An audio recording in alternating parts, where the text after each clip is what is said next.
প্রিয় দর্শক, হজরত ইউনুস নবী কিভাবে মাছের পেটে গেলেন, আর তিনি কিভাবে 40 দিন ধরে মাছের পেটে ছিলেন, শেষে কিভাবে সেখান থেকে বের হলেন, এই সব রহস্যময় ঘটনা জানব আজকের এই ভিডিওতে। চলুন আর দেরি না করে শুরু করি আজকের ভিডিও। একদা আল্লাহ রাব্বুল আলামিন হজরত ইউনুস আলাইহিসসালামকে ওহির মাধ্যমে জানিয়ে দিলেন, হে ইউনুস, তুমি তোমার কওমের লোকেদের নিকট হেদায়েতের জন্য তাদের দ্বীনের পথে আহ্বান করো। যদি তোমার কওমের লোকগণ হেদায়েত কবুল না করে, তবে আমি তাদেরকে সেইভাবে আলামিন ব্যতীত আর কোনো উপাস্য নেই। আমি তার প্রেরিত নাসুল। তোমরা দেবদেবীর পূজা পরিত্যাগ করে এক নিরাকার ও সর্বশক্তিমান আল্লাহ রব্বুল আলামিনের উপাস্য ও ইবাদত করো এবং আমার উপদেশ ও আদেশ অনুযায়ী কাজকর্ম করো।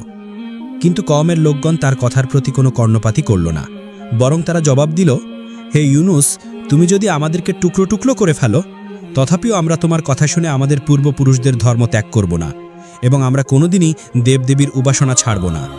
হজরত ইউনুস আলাইহিসসালাম বললেন, তোমরা যে কথা বলছো তা তোমাদের জন্য ভীষণ বিপদের কারণ হবে। তোমরা যদি আল্লাহ রব্বুল আলামিনের প্রতি ঈমান আনো এবং আমাকে নবী বলে স্বীকার করে নাও, এটা তোমাদের দুনিয়া ও আখিরাতের উভয় জাহান্নামের কল্যাণের কারণ হবে। যদি তোমরা কল্যাণ ও মঙ্গল কামনা করো, তবে তোমাদের ভুল পথ পরিত্যাগ করে আল্লাহ রব্বুল আলামিনের ইবাদতে লিপ্ত হও, আর নইলে অবশ্যই তোমাদের প্রতি আল্লাহ রব্বুল আলামিনের গজব নাজিল হবে, আর আখিরাতে তোমরা অনন্তকাল ধরে দোজখের আগুনে জ্বলতে থাকবে। এমন সময় একটি লোক হজরত ইউনুস আলাইহিসসালামকে বলল, আচ্ছা ইউনুস, তুমি যে কেবল গজবের কথা বলছো, গজবটা কীরকম বস্তু একটু বলো তো শুনি। হজরত ইউনুস আলাইহিসসালাম জবাব দিলেন, গজব হলো অতর্কিতভাবে আল্লাহ রব্বুল আলামিন তোমাদের উপর ভীষণ কোনো বিপদ আপদ অবতীর্ণ করে দিবেন। যেমন ধরো প্রবল ভূমিকম্প, জলতুফান, বন্যা ও মহাপ্লাবন, কিংবা আসমান হতে অগ্নিবৃষ্টির মাধ্যমে নানা রকমের গজব আল্লাহ রব্বুল আলামিন তোমাদের উপর নাজিল করতে পারেন। হজরত ইউনুস আলাইহিসসালামের এই কথা শুনে অপর এক ব্যক্তি বিদ্রূপ করে বলে উঠল, আচ্ছা ইউনুস, এতগুলি গজবের মধ্যে কোনটি আমাদের উপর অবতীর্ণ হবে সেটা সঠিকভাবে বলো না। হজরত ইউনুস আলাইহিসসালাম বললেন, হে আল্লাহর বান্দা, কোনটি যে আসবে তা আমি সঠিকভাবে বলতে পারি না। এর সঠিকতা কেবলমাত্র আল্লাহ রব্বুল আলামিনই বলতে পারেন। তবে এই বারা বলল, ইউনুস, ধোঁকাবাজ, তোমার কথার কোনো স্থিরতা নেই। এরপর তারা বলল, আচ্ছা তবে এই কথাও তো বলো, ওই গজব কোন দিন আসবে? হজরত ইউনুস আলাইহিসসালাম বললেন, কোন দিন আসবে তাও আমি সঠিকভাবে বলতে পারি না। অবশ্য এতে কোনো সন্দেহ করার কারণ নেই। কোনো না কোনো একদিন আল্লাহ রব্বুল আলামিনের গজব হঠাৎ করে তোমাদের উপর এসে পড়তে পারে, যদি না তোমরা আল্লাহ রব্বুল আলামিনের প্রতি ঈমান আনয়ন করো। অবাধ্য কাফেরা তার কথা শুনে আবার অট্টহাসি দিয়ে উঠল। কেউ কেউ হজরত ইউনুস আলাইহিসসালামকে পাগল ও মূর্খ বলে তার গায়ে তুথু নিক্ষেপ করতে লাগলো, আবার কেউ তার গায়ে ইট নিক্ষেপ করতে লাগলো। অতপর হজরত ইউনুস আলাইহিসসালাম ব্যথিত মনে তাদের নিকট থেকে উঠে চলে গেলেন। তাদের এইরূপ ব্যবহারের কারণে হজরত ইউনুস আলাইহিসসালাম খুবই ব্যথিত হয়েছিলেন, কেননা তিনি যাদেরকে সৎ উপদেশ দিচ্ছিলেন তারা তো তার উপদেশের প্রতি কর্ণপাত করছেই না, উপরন্তু তারা তাকে বিদ্রূপ ও উপহাস করছে। এভাবে তিনি তার কওমের লোকেদেরকে একাধারে 40 বছর পর্যন্ত দাওয়াত দিলেন, কিন্তু তার এই দাওয়াত ও প্রচেষ্টা সম্পূর্ণ ব্যর্থতায় পর্যবসিত হল। কোনো মানুষ আল্লাহ রব্বুল আলামিনের প্রতি ঈমান আনয়ন করল না। অতপর হজরত ইউনুস আলাইহিসসালাম আল্লাহ রব্বুল আলামিনের দরবারে 2 হাত তুলে প্রার্থনা জানালেন, হে মাবুদ, তুমি এই অবাধ্য লোকেদের উপর গজব নাজিল করো। হজরত ইউনুস আলাইহিসসালামের এই রূপ দেওয়ার পরিপ্রেক্ষিতে আল্লাহ রব্বুল আলামিনের তরফ থেকে তাকে জানিয়ে দেওয়া হলো, হে ইউনুস, আমি যথাসময় তাদের উপর গজব নাজিল করব। এ ব্যাপারে তুমি তাড়াহুড়া করিও না। হজরত ইউনুস আলাইহিসসালাম বললেন, হে মাবুদ, আপনি কোন দিন তাদের উপর গজব নাজিল করবেন? আল্লাহ রব্বুল আলামিনের পক্ষ থেকে তাকে উত্তর দেওয়া হলো, যখন সময় হবে ঠিকই আমি তাদের উপর গজব নাজিল করব। এরপর একদিন হজরত ইউনুস আলাইহিসসালাম রাস্তা দিয়ে কোথাও যাচ্ছেন, এমন সময় তার সাথে কতিপয় কাফেরের দেখা হলো। তারা তাকে বিদ্রূপের সঙ্গে জিজ্ঞাসা করল, হে ইউনুস, তোমার আল্লাহর তরফ থেকে আমাদের উপর গজব তো নাজিল হলো না? তোমার আল্লাহর তরফ থেকে আমাদের উপর নাকি গজব আসবে, কিন্তু কই, গজব তো আসছে না। আমরা গজবের আশায় বসে আছি আর অপেক্ষা করতে করতে একেবারে অতিষ্ঠ হয়ে গিয়েছি। তুমি তাড়াতাড়ি তোমার আল্লাহকে বলো আমাদের উপর যেন তিনি জলদি গজব নাজিল করেন। প্রতিনিয়ত হযরত ইউনুস আলাইহিস সালাম এ ধরনের বিদ্রূপমূলক কথা শুনতে শুনতে একেবারে অতিষ্ঠ হয়ে উঠলেন। তার আর সহ্য হচ্ছিল না। ওদিকে আল্লাহ রাব্বুল আলামিনের পক্ষ থেকেও গজবের সুনির্দিষ্ট তারিখ সম্পর্কে তাকে কোনো কিছুই আভাস দেওয়া হচ্ছিল না। তার লজ্জা ও দুঃখ ক্রমশই বেড়ে চলল। অবশেষে তিনি একদিন সিদ্ধান্ত নিলেন এই দেশ ছেড়ে তিনি চলে যাবেন। সে মতে একদিন তিনি আল্লাহ রাব্বুল আলামিনের অনুমতি ব্যতীতই নিজের পুত্র ও স্ত্রী সন্তানকে নিয়ে বাড়ি থেকে বের হয়ে পড়লেন। চলে যাবেন অজানা কোনো দূর দেশে। কিন্তু হযরত ইউনুস আলাইহিস সালামের এই কাজটি আল্লাহ রাব্বুল আলামিন তেমন পছন্দ করলেন না। তখন তার উচিত ছিল আল্লাহ রাব্বুল আলামিনের পক্ষ থেকে অনুমতি নেওয়ার। আল্লাহ রাব্বুল আলামিন তাকে অনুমতি দিলেন তারপর দেশ ত্যাগ করে অন্যত্রে চলে যাওয়ার। এদিকে হযরত ইউনুস আলাইহিস সালামের স্বদেশ ত্যাগ করার পরে হঠাৎ একদিন দুপুরবেলা সেই দেশে একটি ভীষণ অবস্থার সৃষ্টি হলো। কোথা থেকে অনেকগুলো মেঘখণ্ড এসে একত্রিত হলো এবং ঘোর কৃষ্ণবর্ণ ধারণ করে সারা এবং কামানের গোলার নিয়ে গর্জন করে বজ্রপাত শুরু হয়ে গেল। মনে হচ্ছিল যেন সেই প্রলয়নকারী প্রবল মেঘ দুনিয়ার সব কিছুই গ্রাস করে ফেলবে। মেঘের গর্জন ক্রমশই এমন ভয়ঙ্কর হয়ে উঠছিল যে তার এক একটি আওয়াজ মানুষ ও পশু পাখি সকলের হৃদয়ের মধ্যে প্রবল কম্পন ধরিয়ে দিচ্ছিল। আতঙ্কে হতবুদ্ধি হয়ে মানুষ এদিক সেদিক ছোটাছুটি করতে আরম্ভ করে দিল। এই সর্বগ্রাসী বিপদ থেকে কোথায় গিয়ে আশ্রয় নেবে তারা তা ঠিক করতে পারছিল না। সকলেরই মনে হতে লাগলো যে এটা আর কিছুই নয়, হযরত ইউনুস আলাইহিস সালাম যে তাদেরকে বারবার আল্লাহর গজবের ভয় দেখিয়েছিলেন, নিশ্চয়ই এটা সেই আল্লাহ রাব্বুল আলামিনের প্রেরিত গজব। তখন তারা বুঝতে পারল হযরত ইউনুস আলাইহিস সালাম একজন আল্লাহর সত্য নবী ছিলেন এবং তার ভবিষ্যৎবাণীও সত্য ছিল। এরপরে তারা আর্তনাদ করতে লাগলো, হায় হায়, এখন আমরা কি করব? কে আমাদেরকে এই বিপদ থেকে রক্ষা করবে? হযরত ইউনুস আলাইহিস সালাম তো দেশ ত্যাগ করে চলে গিয়েছেন। দেশে থাকলে না হয় তার কাছে গিয়ে কান্নাকাটি করে তার হাত পা ধরে বলতাম, হে ইউনুস, আমরা তোমার কথা না শুনে অন্যায় করেছি, আর এখন থেকে আমরা তোমার সকল উপদেশ মেনে চলব। তুমি আল্লাহ রাব্বুল আলামিনের নিকট সুপারিশ করো যাতে তিনি আমাদেরকে এই বিপদ থেকে রক্ষা করেন। কিন্তু এখন আমরা হযরত ইউনুস আলাইহিস সালামকে কোথায় পাব? তিনি তো দেশ ত্যাগ করে কোনো সুদূর অজানা রাজ্যে চলে গিয়েছে। আমরা তো তার কোনো খোঁজ খবরই জানি না। ইউনুস আলাইহিস সালামের কওম এইভাবে সম্পূর্ণরূপে হতাশ ও নিরাশ হওয়ার পরে পরস্পর পরামর্শ করে একটি সিদ্ধান্ত নিল যে, হে সম্প্রদায়ের লোকেরা, আসুন আমরা একটি কাজ করি। হযরত ইউনুস আলাইহিস সালাম যেভাবে মাথা নত করে আল্লাহ রাব্বুল আলামিনের দরবারে প্রার্থনা করতেন, আমরাও সেরূপ করে দেখি। যদি এর মাধ্যমে আল্লাহ রাব্বুল আলামিন আমাদের উপর রহম করেন এবং এই বিপদাপদ থেকে আমাদেরকে যদি মুক্তি দান করেন, তাহলে এর চেয়ে উত্তম জিনিস আমাদের জন্য আর কি বা হতে পারে। তখন সকলেই একত্রিত হয়ে সিজদাতে অবনীত হয়ে আল্লাহ রাব্বুল আলামিনের দরবারে প্রার্থনা করতে লাগলো, হে আমাদের মালিক ও প্রতিপালক, আমরা চরম অপরাধী, আমাদের পাপের কোনো শেষ নেই। হযরত ইউনুস আপনার নবী আমাদেরকে সত্যের পথ দেখিয়েছিলেন, কল্যাণ ও মঙ্গলের পথে বুঝতে পেরেছি। আমরা আপনার কাছে অনুতপ্ত ও লজ্জিত। আমরা আর কোনোদিনই এই রূপ ভুল করব না এবং আমরা অন্যায় পথ পরিত্যাগ করে আপনার খাঁটি বান্দায় পরিণত হব। হে আমাদের মাবুদ, দয়া করে আপনি আমাদেরকে এই কঠিন বিপদ থেকে রক্ষা করুন। আপনি তো বান্দার প্রতি মহা দয়াবান ও কৃপাশীল। তাদের ওইরূপ করুণ ও আন্তরিক প্রার্থনার ফলে তাদের প্রতি আল্লাহ রাব্বুল আলামিনের দয়া হলো এবং তিনি তাদের উপর আসন্ন গজবকে প্রত্যাহার করে নিলেন। অল্পক্ষণের মধ্যেই আকাশ পরিষ্কার হয়ে গেল। এরপর তাদের মধ্যে স্বস্তি ফিরে আসলো। তারপর ইউনুস আলাইহিস সালামের কওম সর্বত্রে তাকে খুঁজতে লাগলো, কিন্তু কোথাও তারা তার কোনো সন্ধান পেল না। তখন তারা আল্লাহ রাব্বুল আলামিনের দরবারে সকলে মিলে প্রার্থনা করলো, হে মাবুদ, তুমি আমাদের নবীকে আমাদের মাঝে আবার ফিরিয়ে দাও। আমরা তাকে সাদরে গ্রহণ করব এবং তার সকল উপদেশগুলি মেনে চলব। হযরত ইউনুস আলাইহিস সালামের কওমের মতো এরূপ বিশাল একটি জাতি একত্রে ঈমান গ্রহণ করার ঘটনাটি ছিল সত্যি পৃথিবীর ইতিহাসে বিরল।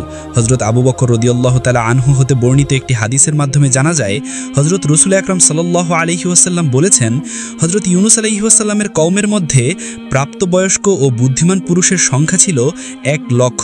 এছাড়া নারী ও বালক বালিকার সংখ্যা ছিল প্রায় 3 লক্ষ। এদিকে হযরত ইউনুস আলাইহিস সালাম স্বদেশ ত্যাগ করা বের হয়ে কিছুদূর চলার পরে তিনি একটি নদীর তীরে গিয়ে উপস্থিত হলেন। তখন তিনি তার 2 পুত্র ও স্ত্রীকে নিয়ে একত্রে নদী পার হওয়ার চিন্তা ভাবনা করতে লাগলেন। কিন্তু তিনি ভেবে দেখলেন সকলকে নিয়ে একত্রে নদী পার হওয়া সম্ভব নয়। তাই তিনি তার বড় ছেলেটিকে নদীর তীরে দাঁড় করিয়ে রেখে ছোট ছেলেটিকে কাঁধে তুলে নিলেন এবং তার স্ত্রীর হাত ধরে নদী পার হতে লাগলেন। প্রথমত নদীর মধ্যে কোনো ঢিলই ছিল না, কিন্তু যেই না হযরত ইউনুস আলাইহিস সালাম নদীর মাঝ বরাবর পৌঁছালেন, এমনি নদীতে প্রবল ঢেউয়ের শুরু হলো।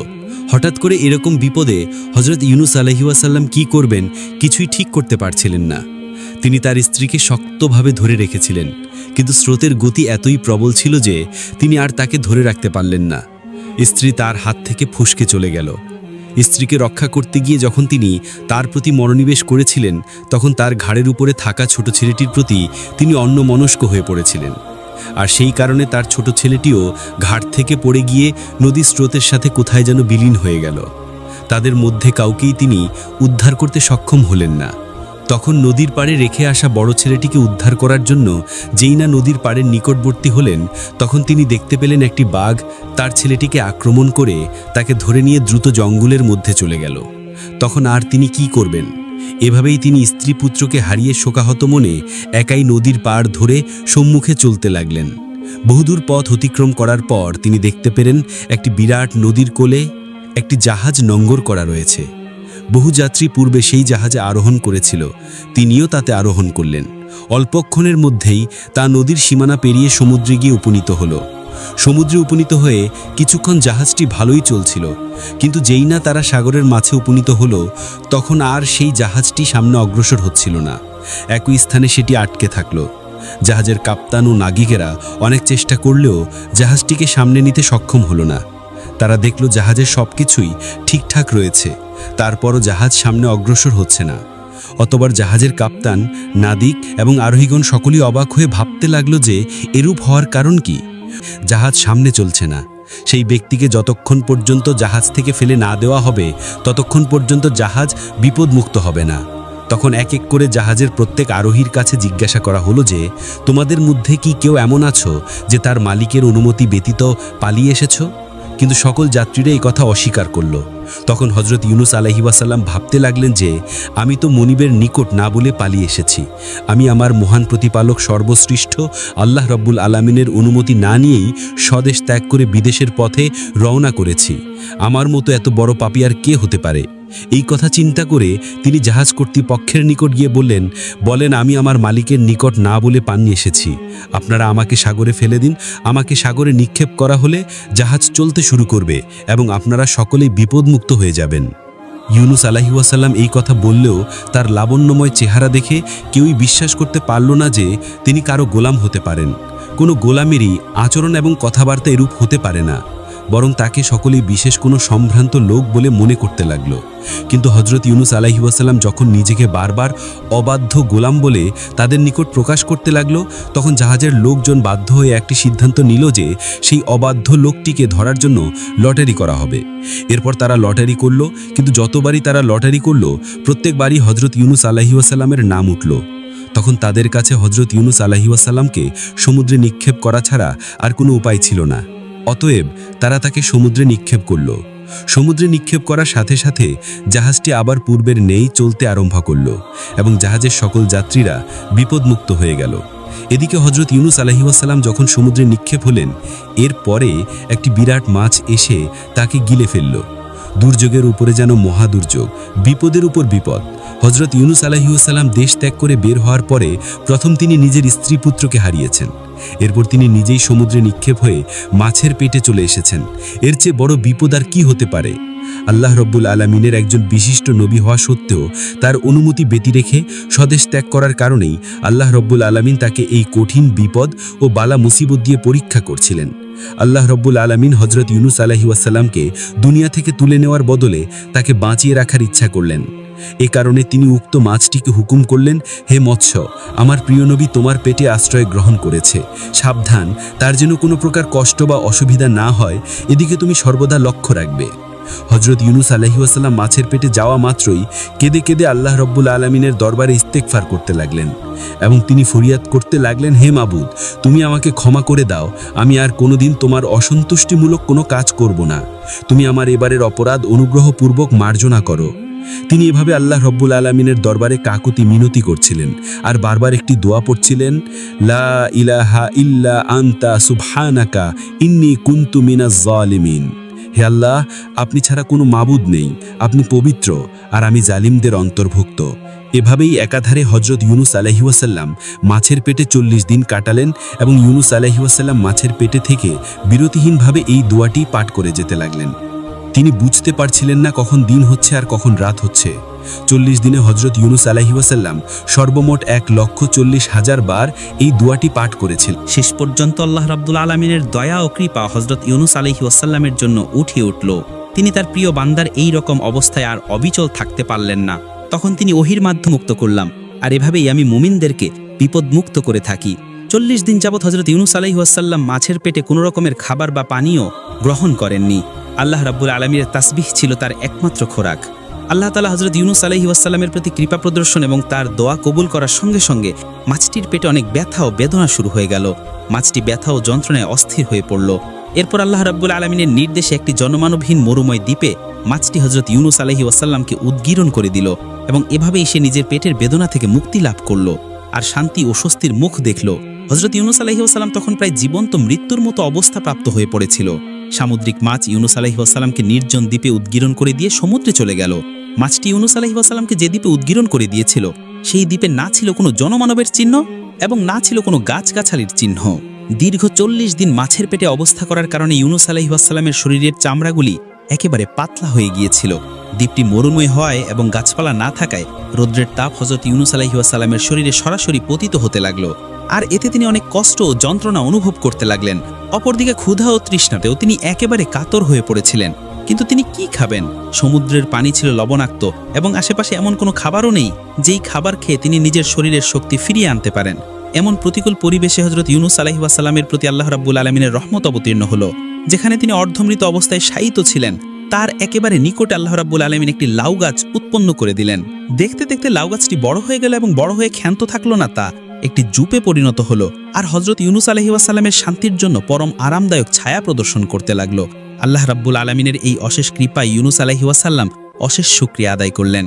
সেই অবস্থানে বিশ্রাম করে তার প্রাণ শীতল হয়ে গেল। একটু পরেই তিনি দেখতে পেলেন সেই গাছে কতগুলি ফল ধরল। দেখতে দেখতে সেই ফলগুলি বড় হলো। এই ফলগুলি দেখতে লাউয়ের মতো হলেও সেগুলো ছিল অত্যন্ত মিষ্ট ও সুস্বাদু। তার মধ্য থেকে আল্লাহ রাব্বুল আলামিন একটি ফল হযরত ইউনুস আলাইহি ওয়াসাল্লামকে ভক্ষণ করার ব্যবস্থা করে দিলেন। সেই ফলটি ভক্ষণ করে ইউনুস আলাইহি ওয়াসাল্লাম দেখলেন এমন সুমিষ্ট ও সুস্বাদু ফল তিনি জীবনে আর কখনো ভক্ষণ করেননি, কারণ এটি ছিল জান্নাতি ফল। এভাবেই আল্লাহ রাব্বুল আলামিন তার ক্ষুধা দূর করলেন।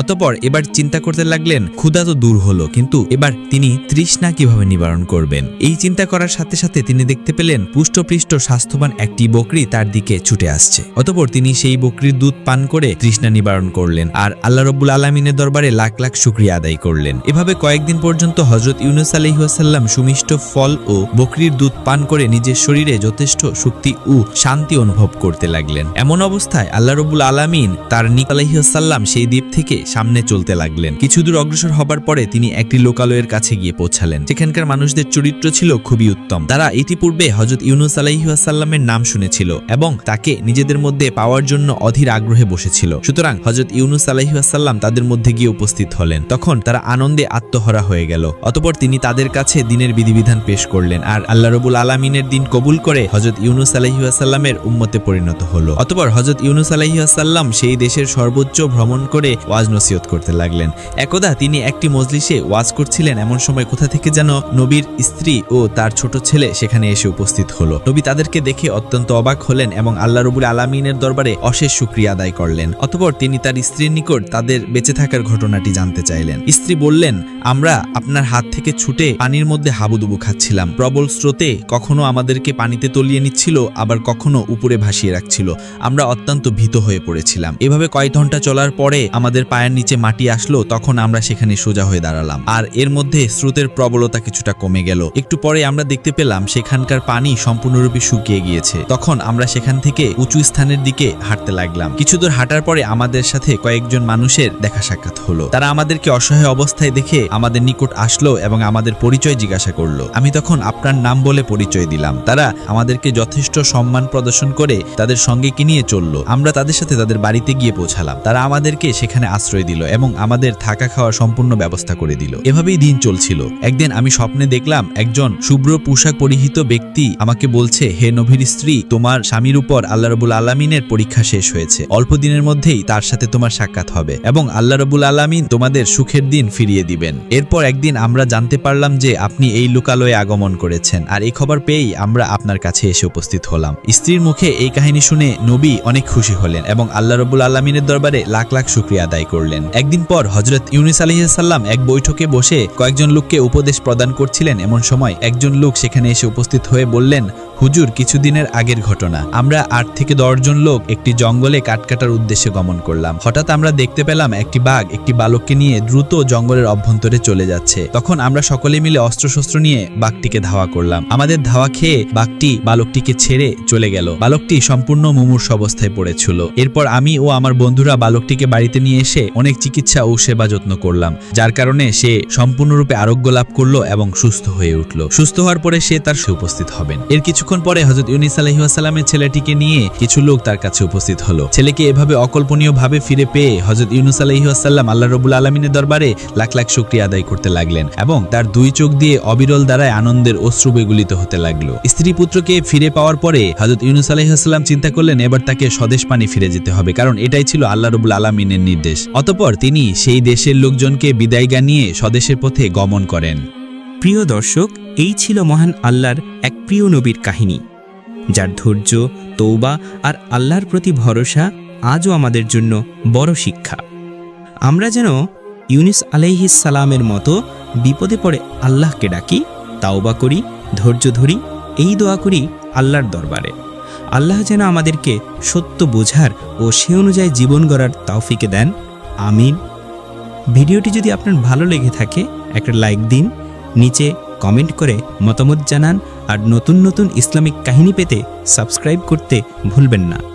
আল্লাহ হাফেজ, দেখা হবে